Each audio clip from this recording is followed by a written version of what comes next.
un espacio en el que nos adentramos en las vidas de personalidades y figuras del país con un nuevo enfoque. Son historias detrás de los rostros que dejan huella y tú estás invitado a conocerlos, porque ahora abren los micrófonos del panel de análisis G9 en El Atrio de los Gentiles.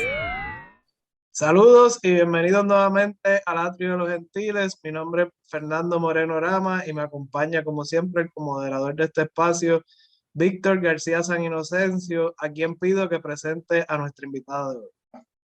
Sí, muchos saludos, buenas tardes, bienvenidos a esta edición del Atrio de los Gentiles.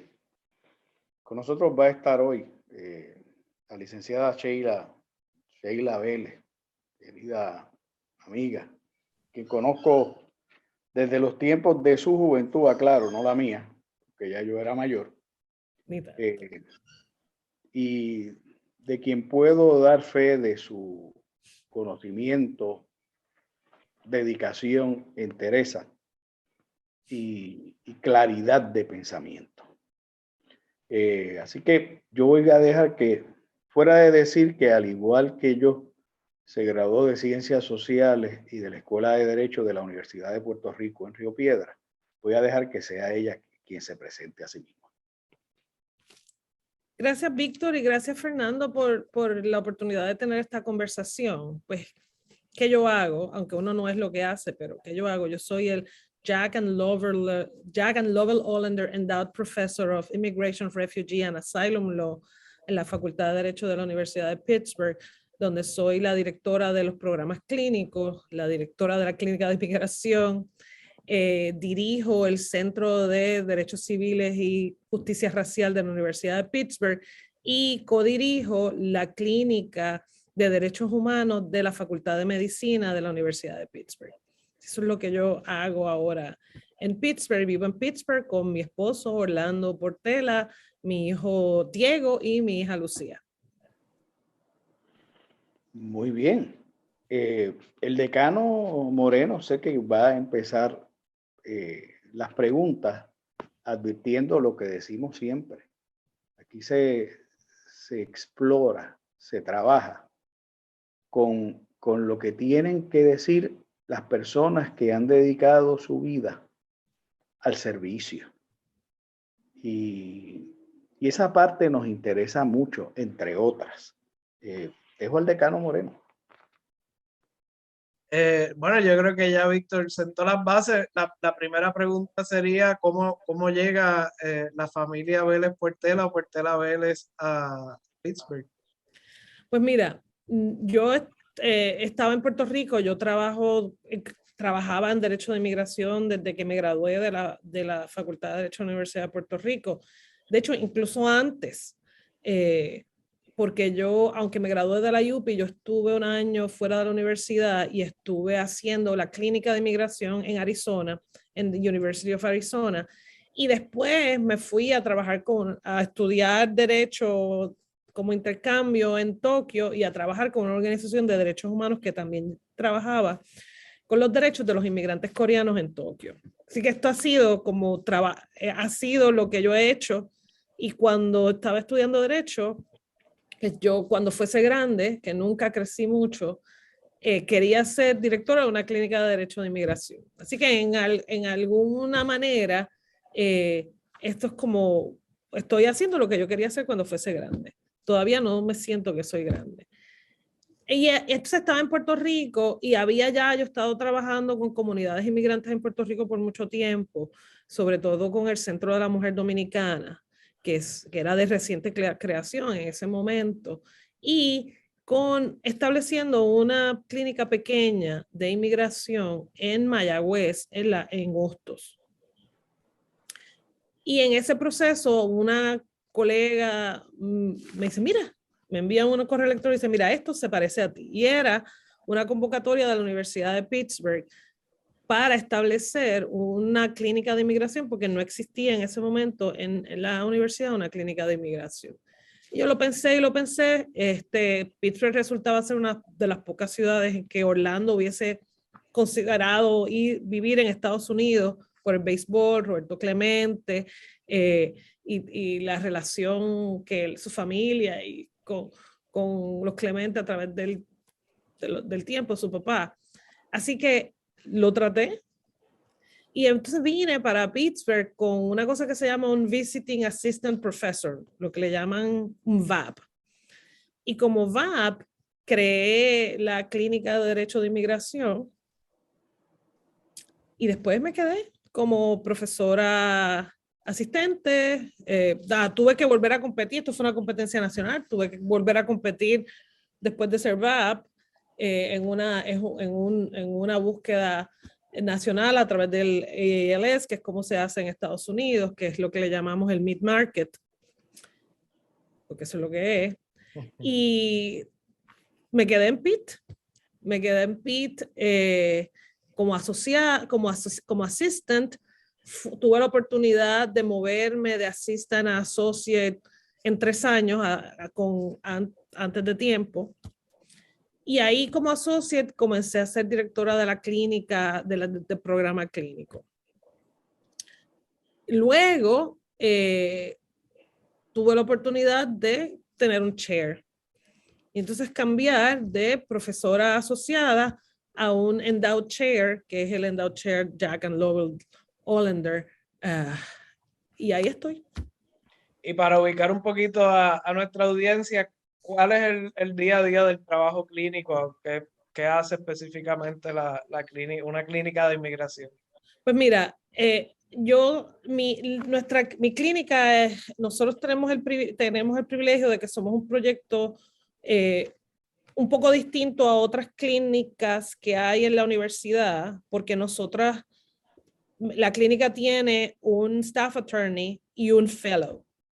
Así que es una clínica que es un poquito más grande, es un proyecto un poquito más grande que otras clínicas. Tenemos un staff attorney que es también una posición endowed y un fellow, un asylum fellow que recibe fondos de los Heinz Endowments. Así que yo corro la parte como de policy de la clínica, ¿no? de los proyectos grandes que tienen. Y tenemos la colaboración con la facultad con la Escuela de Medicina, porque nosotros establecimos junto con la Escuela de Medicina una clínica de derechos humanos en la Escuela de Medicina para que los estudiantes de medicina se fueran educando en ser peritos en los casos de asilo, de tortura y de otras violaciones de derechos humanos. Así que un poco mi tiempo se divide en la clínica, en todos estos proyectos, el asunto de policy, decidir cuáles van a ser los énfasis en los casos que vamos a llevar, reunir y dar la parte sustantiva del curso de Derecho de Inmigración, y yo doy la parte sustantiva de inmigración y ahora estoy dando también Latinos and the Law. Víctor. Pero la abogada, staff attorney de la clínica es quien trabaja la supervisión inmediata de los estudiantes y la fellow trabaja con la supervisión de un panel de abogados pro bono que tenemos y con las colaboraciones que tenemos con el Centro Islámico, con unas organizaciones religiosas judías y otras organizaciones religiosas católicas. Así que mi vida de la clínica, esa es como mi parte de profesora clínica. Mis estudiantes, nosotros tenemos yo trato de no tener más de 12 cuando tenemos todo el staff funcionando. El número ideal son 8. Ellos trabajan en equipos de 2, un estudiante nuevo y un estudiante que ya lleva un semestre en la clínica, y tenemos reuniones de supervisión con esos estudiantes una vez a la semana con el equipo y una vez a la semana con todos los equipos, más otra vez a la semana con discusiones de derechos sustantivos. Esa es la parte de clínica. Iba a moverme, si me permite, a otro aspecto. Trabaja el tema de la migración, el tema de los derechos civiles.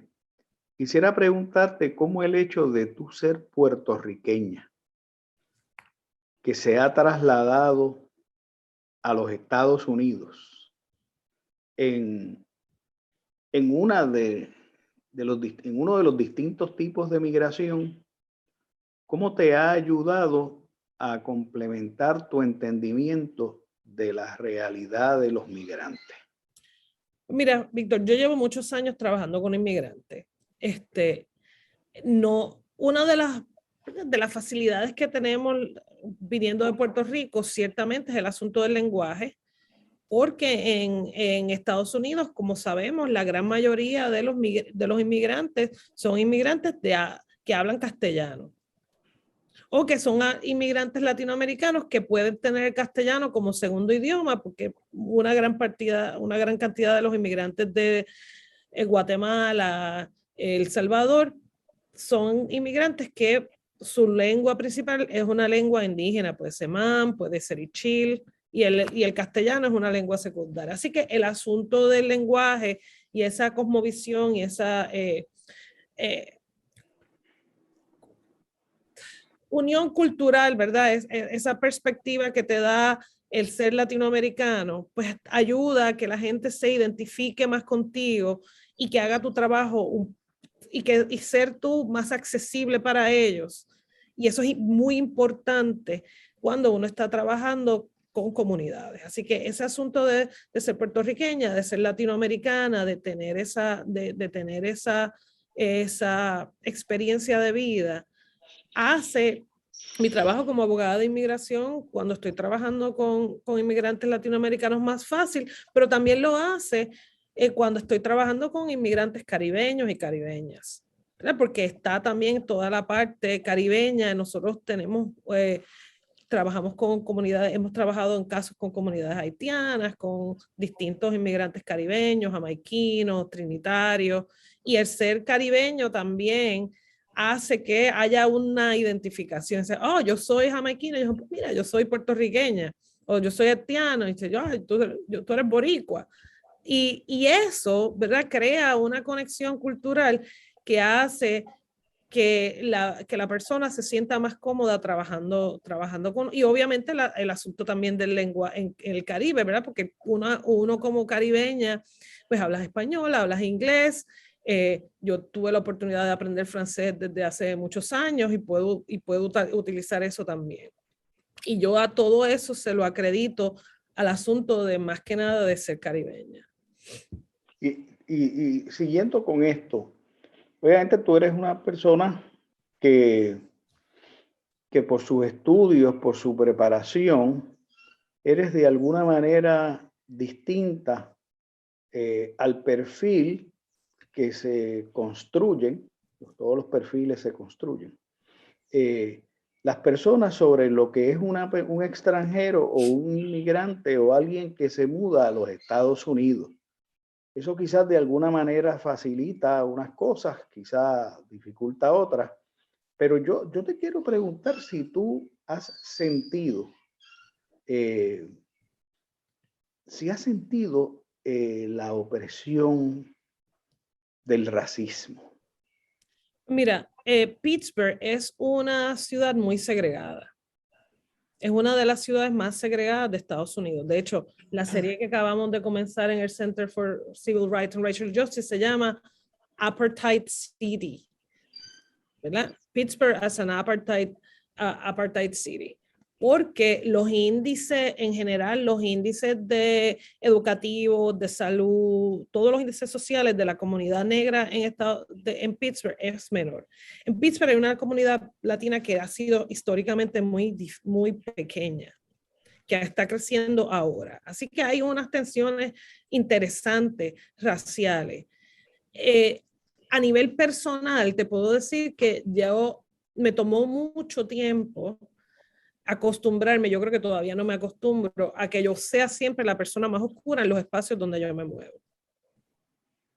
Entonces, si vamos a un restaurante, yo soy así media como me gusta comer bien, o la última vez que me pasó, bueno, anoche que fuimos a Independent, pero hace 2 semanas que estuvimos en la ópera, que fue nuestra como primera salida post-COVID, y entonces era en la sala experimental de la ópera de Pittsburgh, y yo le digo a Orlando, ¿tú te das cuenta que fuera del barítono yo soy la persona más negra que hay aquí.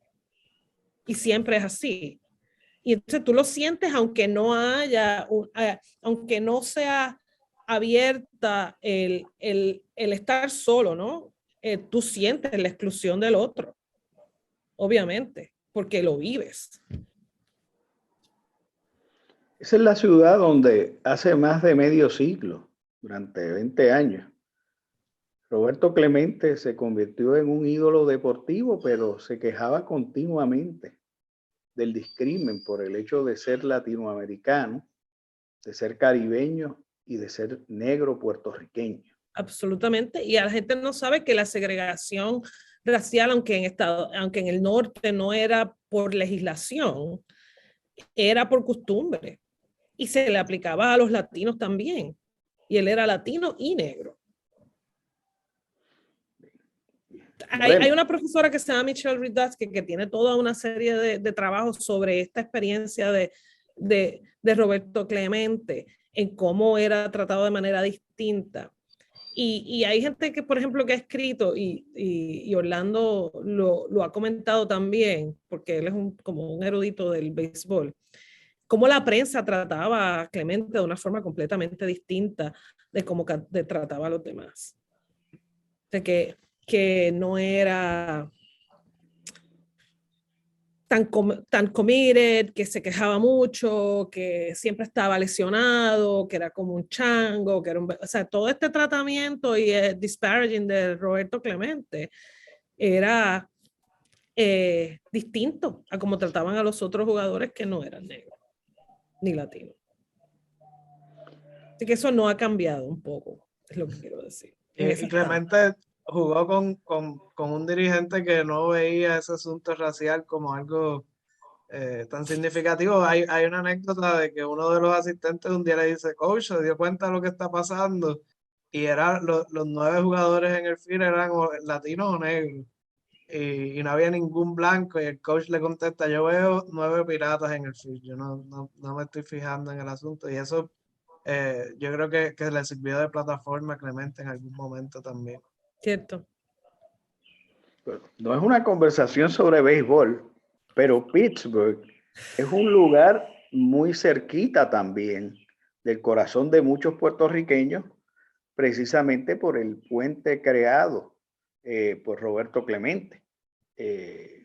Así que no era la intención irnos a Pittsburgh pero te tengo que decir que es una ciudad que entonces lo hace un poquito más fácil para una como puertorriqueña estar aquí. Y en tomar esa decisión de si voy a estar en Estados Unidos, ¿dónde estoy? Porque era una de esas ciudades donde ser puertorriqueño era algo chévere. Cuando me fueron a buscar para la primera entrevista al aeropuerto, el taxista que nos fue a buscar, una vez tú dices que eres de Puerto Rico, pues es toda esta experiencia y todo el mundo tiene una anécdota. La gente de esa generación, ¿no? Todo el mundo tiene una anécdota personal con los piratas o con Roberto Clemente. La anécdota personal que ahora todo el mundo tiene con los piratas es que, por favor, queremos que los vendan y los compren otros dueños y a ver si salen del sótano. No son las mismas anécdotas que las que había cuando Clemente. Profesora Vélez Martínez, el señor decano, como moderador, nos va a decir que nos quedan segundos de esta primera parte del programa, así que, decano, procede usted con la guillotina. No, bueno, nos obliga a la producción a ir a una breve pausa, así que pronto regresamos con el segundo segmento del Atrio de los Gentiles, en el día de hoy conversando con la licenciada y profesora Sheila Vélez Martínez. Volvemos en breve. Historias de Gentiles, la voz del Atrio de los Gentiles. Mesa redonda, el Atrio de los Gentiles. Gracias por escuchar el Atrio de los Gentiles. Mi nombre es Fernando Moreno Rama. Me acompaña el comoderador de este espacio, Víctor García San Inocencio. Y hoy tenemos el gusto de conversar con la profesora y licenciada Sheila Vélez Martínez. Hemos hablado un poquito de migración, un poquito del funcionamiento de las escuelas de derecho y hasta de béisbol. Así que le dejo el espacio a Víctor para que continúe esta conversación. Recientemente, licenciada y profesora Vélez Martínez. Usted se ha embarcado en un nuevo proyecto como si no tuviese las manos llenas. En este caso, para crear una especie de centro de derechos civiles, nos acaba de decir, cuya primera encomienda es atender el tema de una ciudad que separa o segrega. Supongo que a minorías, supongo que a personas de distintas etnias y razas. Hay una teoría extraña por ahí, también existe en Puerto Rico, de que el prejuicio se está acabando en el mundo. Un poco eso dio al traste, ¿verdad? Chocó con los eventos durísimos de los pasados 2 y 3 años, donde se produjo un nuevo, de los muchísimos que ha habido, levantamiento de conciencia y de la comunidad negra y otras comunidades que en Estados Unidos protestaron contra la violencia del Estado, contra la violencia policial, contra el discrimen crudo. Y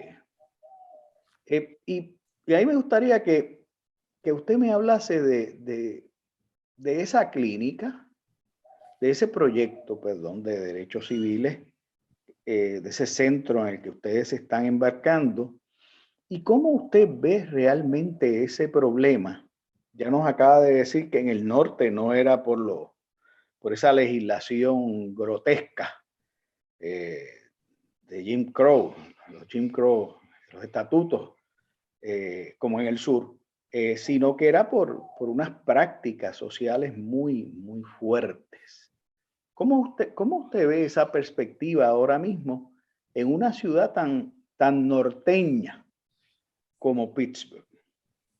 Mira, parte de la conversación que yo tengo con mis estudiantes todo el tiempo, tanto en el curso clínico como el Latino Sandelo, es que nosotros tenemos que mirar el derecho siempre con suspicacia.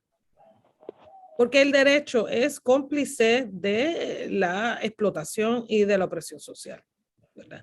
Y que la contradicción que tiene el derecho es que el derecho, a pesar de ser la herramienta principal para uno, es también ocasionalmente una de las herramientas para lograr adelantos importantes en el área de justicia social. Así que cualquier conversación sobre justicia racial, derechos civiles, justicia social, tiene que partir de esa premisa y ese entendimiento de la complicidad y las limitaciones que tiene el derecho como estrategia. Y esa también es parte de la premisa en nuestro Centro de Derechos Civiles.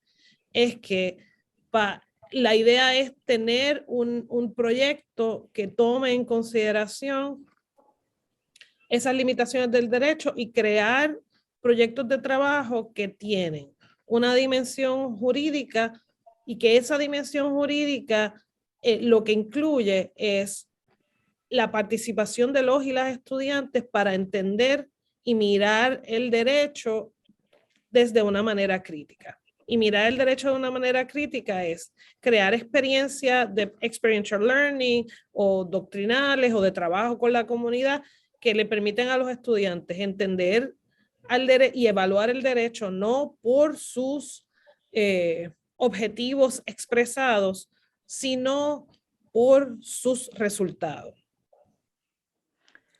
Y ahí voy a lo que me estabas diciendo, ¿verdad? Todas estas aseveraciones de que pues estamos en una sociedad posracial, que esto ha terminado. Lo que sucede es que cuando uno mira el derecho de una manera crítica o entiende el derecho de una manera sistémica y va a mirar los indicadores sociales que miden la calidad de vida y la habilidad que tienen las personas de participar de manera efectiva en la sociedad, esos indicadores nos dicen lo contrario. Lo que nos dicen es que esas aseveraciones no están fundadas en la evidencia, no están fundadas en los índices de mortalidad infantil, no en los índices de educativos, en los índices de ingreso, en la disparidad de los índices de ingreso, en la disparidad de acceso a la educación secundaria, en cómo las comunidades negras en Estados Unidos, a pesar de que tienen menos dinero, pagan más en impuestos sobre la propiedad. O sea, todos los indicadores de transferencia de bienes, ¿no? y la capacidad de heredar completamente distinta también, ¿verdad? Porque no ha habido la oportunidad de generar de crear lo que se llama generational wealth. Por la forma en la que funcionan los Estados Unidos, ¿verdad? Es creando generational wealth, y cómo las comunidades negras en Estados Unidos han sido privadas de esa oportunidad. Así que lo que hace el centro es trabajar con comunidades, trabajar con evidencia y proveerle a los estudiantes unas áreas de convergencia de esas dos, para mirar la gestión de la justicia racial desde una perspectiva sistémica que incluye necesariamente el trabajo con la comunidad y con peritos interdisciplinarios que miran esos indicadores. Antes de pasar a Moreno, durante la administración Trump, los anteriores 4 años, al año pasado, se fortalecieron unas visiones de mundo en un sector grande, notable de la población de Estados Unidos, que llevaban a construir una visión de un país que estaba siendo invadido por extranjeros, por precisamente los que denominan minorías, latinoamericanos y de otros lugares. Se exacerbaron las atmósferas de prejuicio, se validaron conductas violentas.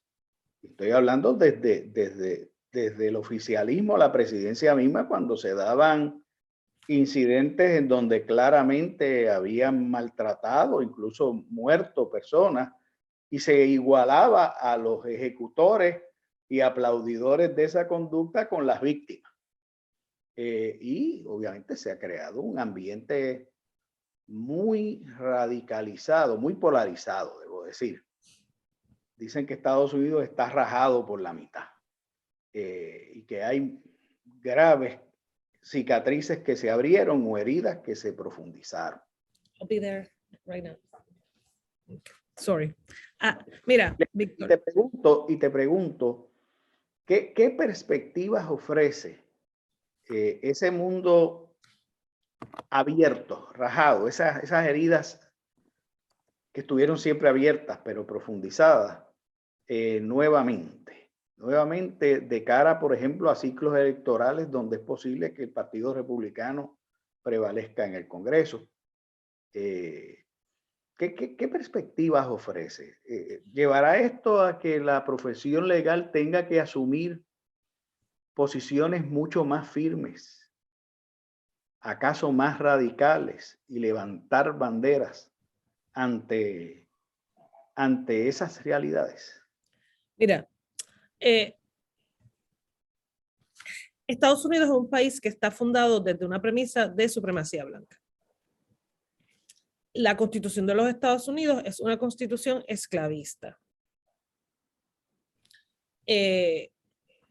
La sección 8 de la Constitución de los Estados Unidos lo que establece son unas guías de tiempo desde cuándo desde cuándo en adelante podría tal vez prohibirse la esclavitud, que es lo que se llama el Migration and Importation Clause, ¿verdad? O sea, esta es la génesis de Estados Unidos como país.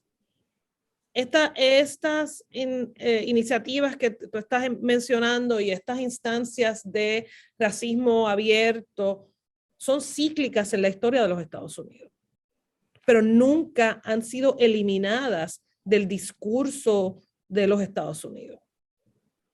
Estados Unidos la mayor parte de la gente en Estados Unidos teme la posibilidad de un país que deje de ser un país blanco, anglosajón, heteropatriarcal. Y esa palabra siempre gana en Scrabble porque es larguísima, pero es así. Así que estas son esas manifestaciones que hemos visto durante la historia de los Estados Unidos de manera cíclica. ¿Cuál es el rol del derecho y de los abogados y de las abogadas?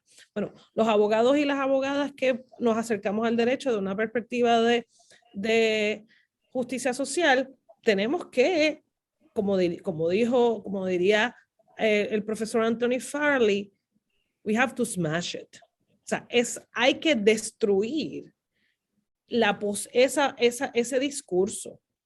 Hay que hacerlo evidente y hay que retar ese discurso y participar de una creación de una sociedad más igualitaria quiere decir utilizar los límites que tiene el derecho para eso, reconociendo que el derecho es solo una herramienta.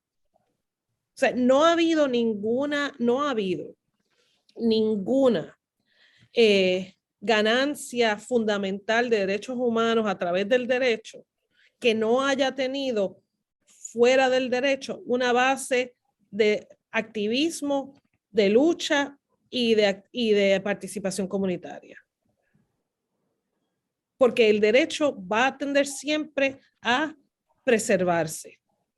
Es como el capital se autopreserva y no va a ceder hasta que las válvulas están a punto de explotar.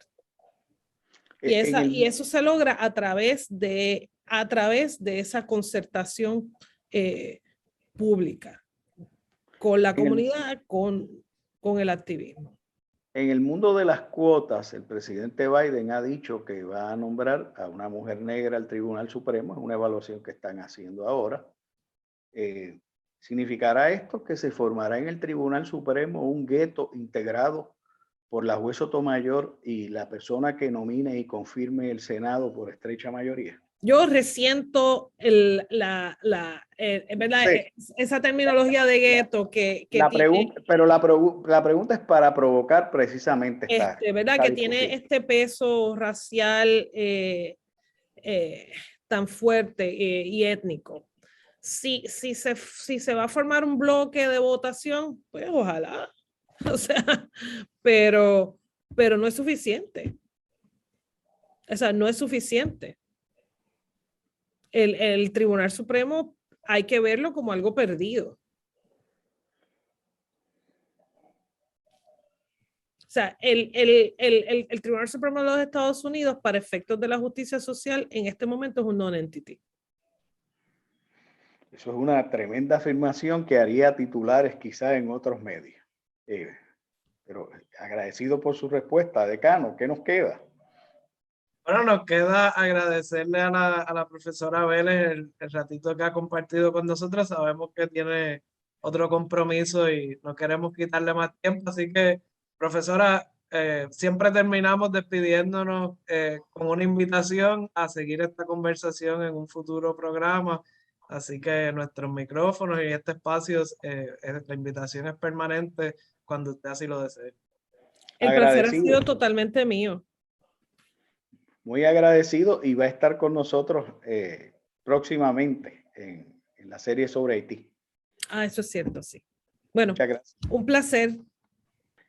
Hablamos del tema de que próximamente Joe Biden habrá de nominar al Tribunal Supremo a una mujer negra, en lo que sería la primera designada al Tribunal Supremo, como fue Sonia Sotomayor, la primera persona de origen latinoamericano, en este caso puertorriqueño, que nombró Obama al Tribunal Supremo. Y le preguntaba yo que si esto dentro del cuotismo, de esta cosa de nombrar a alguien para decir que estamos resolviendo o atendiendo el problema de la no representatividad, no se provocaría que se creara allí en el Tribunal Supremo un gueto de estas dos mujeres que representan minorías, víctimas, dicho sea de paso, esas minorías de un sistema que ella misma denominó supremacista, ¿verdad? Blanco. A mí me sorprendió la respuesta, porque nos ha dicho de una manera diáfana y muy directa que el Tribunal Supremo en este momento, los Estados Unidos, es causa perdida. Y cuando hablamos de un Tribunal Supremo donde muchos de esos nombramientos son tan recientes, estamos hablando de una especie de congelación del máximo ente jurídico de un país. Y entonces, ¿qué deben hacer las escuelas de derecho? ¿Qué deben hacer los abogados para alzar bandera y de una manera actuar de un modo que pueda promover estas causas de justicia social? ¿Qué piensas? Lo más importante es seguir mirando de cerca estas instituciones.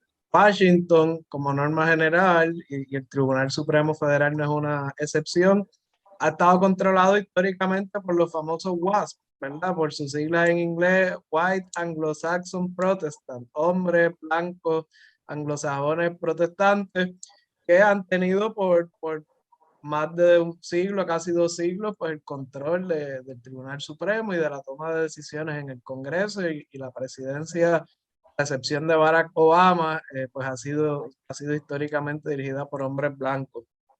El hecho de que el Tribunal Supremo y Biden insiste en nombrar una mujer afroamericana al Tribunal Supremo es importante, no porque vaya a cambiar drásticamente la forma en la que se toman decisiones en esa institución, sino porque representa un ejemplo para generaciones futuras, ¿verdad? A Ginsburg una vez le preguntaron que cuándo iba a haber suficientes mujeres en el Tribunal Supremo, esperando que ella dijera pues 5 de 9 o 4 de 9, y ella dijo pues cuando las 9 sean mujeres, porque ya ha pasado históricamente que los 9 jueces han sido hombres, así que yo me imagino que cualquier abogado afroamericano, latino, de cualquier otra minoría, digo, pues a mí el tribunal va a estar completo cuando sean 9 puertorriqueñas o 9 afroamericanas o 9 asiáticos, la minoría que usted quiera poner ahí. Y es una entidad, el Tribunal Supremo, que necesita 5 votos, ¿verdad? La decisión que sea necesita 5 votos y pues cada juez es un solo voto. Y aunque suene obvio, es importante tener claro que esas puntillas que se pueden dar allá adentro van a determinar a largo plazo la historia de los Estados Unidos, como ha sido hasta el presente. Y hace falta diversidad. Aunque no se llegue al resultado que esa jueza quisiera o que la jueza Sotomayor deseara, hace falta diversidad, hacen falta esos votos disidentes, dejando el récord claro de lo que podría haber sido esa decisión y voces, ¿verdad? Que digan otra cosa y que lo digan de otra manera a la que estamos acostumbrados. Yo no quiero recargar el atrio de contenido jurídico, ¿verdad? En todo caso, de contenidos de justicia social, sí, ¿verdad? Y de justicia. Pero en Puerto Rico hemos tenido experiencias similares de jueces que se han convertido en voz disidente en el Tribunal Supremo, principalmente, porque sus ideas, acaso o más adelantadas, o para ponerles entre comillas, un adjetivo más progresista, no han encontrado eco en las mayorías. Y por otro lado, pues tenemos que entender la particular anomalía de un sistema judicial como es el sistema judicial y particularmente el Tribunal Supremo, que no es un órgano electivo, nombrado y confirmado por entes políticos electivos, pero es un tremendo órgano político en la toma de decisiones. Eso creo que hay que evaluarlo y yo creo que estas preguntas a una puertorriqueña que está enseñando en Pittsburgh derecho, justicia social, derechos civiles, trabajando en eso, es importante hacer la reflexión para allá y para aquí también, porque aquellas decisiones están afectando nuestras vidas continuamente. Y son discusiones que hay que tener, ¿verdad? ¿A quién queremos, ¿verdad? ¿Quién nunca ha estado representado en el Tribunal Supremo de Puerto Rico? la representación de las mujeres, por ejemplo, en algún punto tuvimos 4 mujeres sirviendo en el Supremo al mismo tiempo, ahora mismo hay 2, y la designación más reciente del gobernador para sustituir a una jueza es de un juez hombre, así que quedaríamos con 2 mujeres si ese nombramiento es confirmado y no se sabe cuándo venga la próxima vacante, ¿verdad? Pueden pasar fácil 10 años. Donde una composición del tribunal sea de 7 hombres y 2 mujeres, así que son igual que el asunto racial, el asunto de los migrantes, a veces se llega a ciertos hitos, a veces se alcanzan ciertas metas y se cree que se acabó esa lucha, y si no se mantiene la discusión, si no nos mantenemos pendientes de lo que está pasando, pues vemos los retrocesos que hay raciales, contra los migrantes en los Estados Unidos particularmente, contra los derechos de las mujeres y de otras comunidades en Puerto Rico y en el mundo entero, y son victorias que se dan en ciertos momentos que si no se siguen alimentando se pierden a la larga, ¿verdad? Y como decía Sheila, son ciclos y el derecho busca preservar ciertos status quo y a veces pues busca preservar la parte buena de la victoria que se logró, del avance que se hizo, pero a veces se estanca en la parte baja del ciclo, en la parte negativa, y pues las escuelas y los abogados, ¿verdad? Los cánones de ética así lo exigen, los abogados tienen que ser entes de cambio en ese sentido, identificar lo que está mal y proponer enmiendas o proponer cambios. Como tú dices, ¿verdad? La búsqueda de la justicia es el norte. Iba a pedirte, Fernando, que dedicáramos unos instantes. El programa saldrá una semana después, ¿verdad? Pero yo quisiera, ya que nos hemos metido en el tema de la justicia social y del derecho, dedicar unos segundos para expresar nunca pésame, porque las vidas buenas se celebran, pero nuestro sentimiento muy hondo de solidaridad a la familia directa y a la gran familia extendida de la licenciada María Dolores Fernós López Cepero, quien falleció la semana pasada, a sus hijos, a sus hermanos, a toda su familia, porque ciertamente fue una gran luchadora por los derechos civiles y por los derechos de nuestro pueblo, y quisiera consignar ese sentimiento que compartimos. Me uno completamente, Víctor, a tus palabras. La licenciada Fernós, vivimos en un país un poquito mejor, un poquito más habitable gracias a ella, y yo creo que fue una figura que luchó incansablemente por lo que creía correcto, sin buscar protagonismo, sin buscar ser ella la figura, sino ser el agente, y desde diferentes foros, desde la academia, desde el gobierno, desde diferentes espacios, se convirtió en una figura respetada por todo el país, y yo creo que las notas de duelo y condolencia que han ido surgiendo en los medios de comunicación y las redes sociales demuestran que el respeto hacia su figura y hacia su gesta es unánime. Yo creo que pocas figuras en Puerto Rico logran ese tipo de admiración, y mucho menos en estos tiempos tan polarizados. Así que me uno al sentido de pésame a su familia, a su esposo y a sus hijos. Así es. Hubiese sido extraordinaria tenerla en el atrio de los Gentiles. Así que la sentimos presente. Pues será hasta la semana próxima, en otra edición del Atrio de los Gentiles. Muchas gracias a la licenciada Vélez Martínez, y muchas gracias a todas las personas que nos han sintonizado y que están viendo esto por las redes y lo verán en el futuro. Gracias. Gracias.